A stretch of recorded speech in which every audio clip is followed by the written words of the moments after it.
Hey, hope everybody's been doing good and staying healthy and stuff during all this sickness going around. Um, we've been fortunate. We're the only county here that in our local area um, that hasn't had a reported case of the coronavirus. Which now, by the time y'all see this video, we may have. I don't know, but anyways,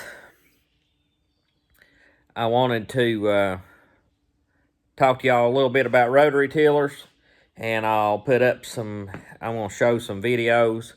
Mostly time lapses. There's one video of me tiller in a steep garden. It don't really look at steep in the video necessarily, but you can watch the way the tractor's sliding down the hill. It's steep, and I had turned it the day before, and my GoPro was dead. I didn't get the video of turn plowing it. I'd like to have been able to do that. It was sod. It hadn't been plowed in years and years, and so we turned it and tillered it, but it was a steep, tough one to do. But anyways, I have plowed gardens like you wouldn't believe so far this year, and still got more to do. I think this scare of getting food and things has kind of brought people out and made them take a little more interest in fending for themselves this year instead of relying on the grocery stores and stuff. People's planning on planting their own things. But anyways, we'll get started here. This is a KingKutter 2. It's a, of course it says it right there, all gear driven. That means it doesn't have a chain in this side box. A lot of tillers has chains there. My preference would be to have a gearbox. The tiller we had before this had the chain. It never gave any problems. And if you're only plowing for yourself, I doubt if you'd ever have problems. I do a lot of garden plowing, I guess you'd say, almost on a commercial level. And this has been a really good tiller. It has not gave any trouble. It's got a slip clutch on the drive line, which I've never even slipped a clutch on. Try to be careful. And when you're plowing in places that's rocky and things, I usually idle my tractor down and don't rev it up very high, just to keep from beating and banging and things on it, and it'll still cut good. Just idle her down, put it in low gear, and go on. But that has been a good tiller. 6 foot, and it's not hardly as wide as the tractor, but it will cut your tracks out. On our hillsides and things, what I like to do, most of our gardens is on a sidling slope. Some that I do is flat. If it's flat, it don't really matter, but on a hillside, I always like to start on the bottom. And turn plowing, you'll start at the top of the hill and turn your dirt up and work your way down. But now tillering, I like to start at the bottom if I'm going to go around the hill sideways. And the reason for that is, as you're going around that hill, the dirt is sort of shifting down on you. So as you come back and make your next pass in above it, that dirt will shift down back into it and blend in.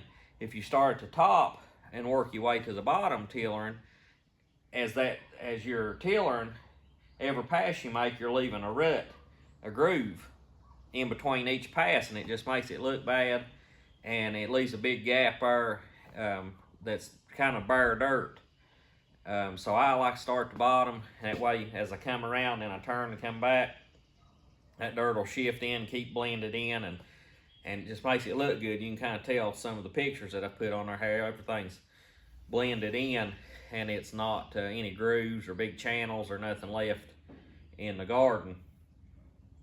If you could go up and down the hill, that would be the best, but most people plant them lengthways around the side of the hill around here, and it's wide. It's longer than it is wide, so it's just more efficient to plow going around the hill and back.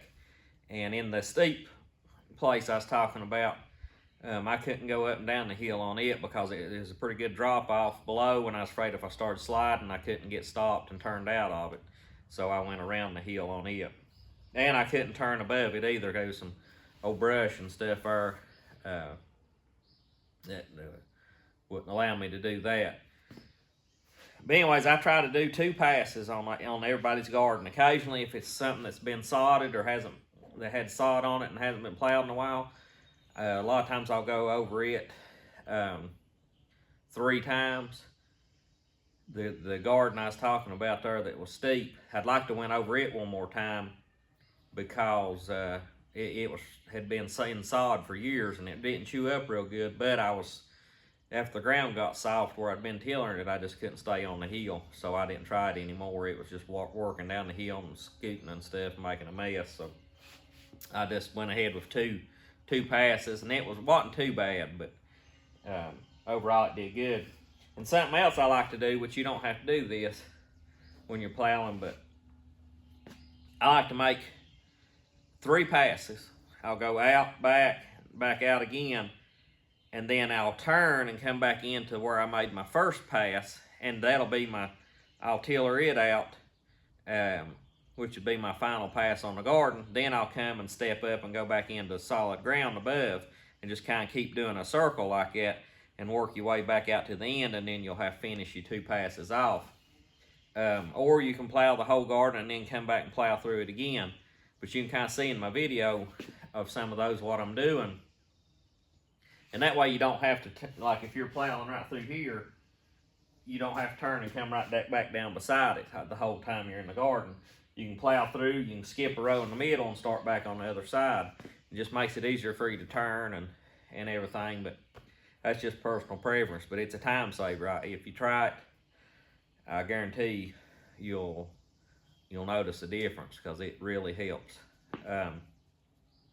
I've done that for a long time now.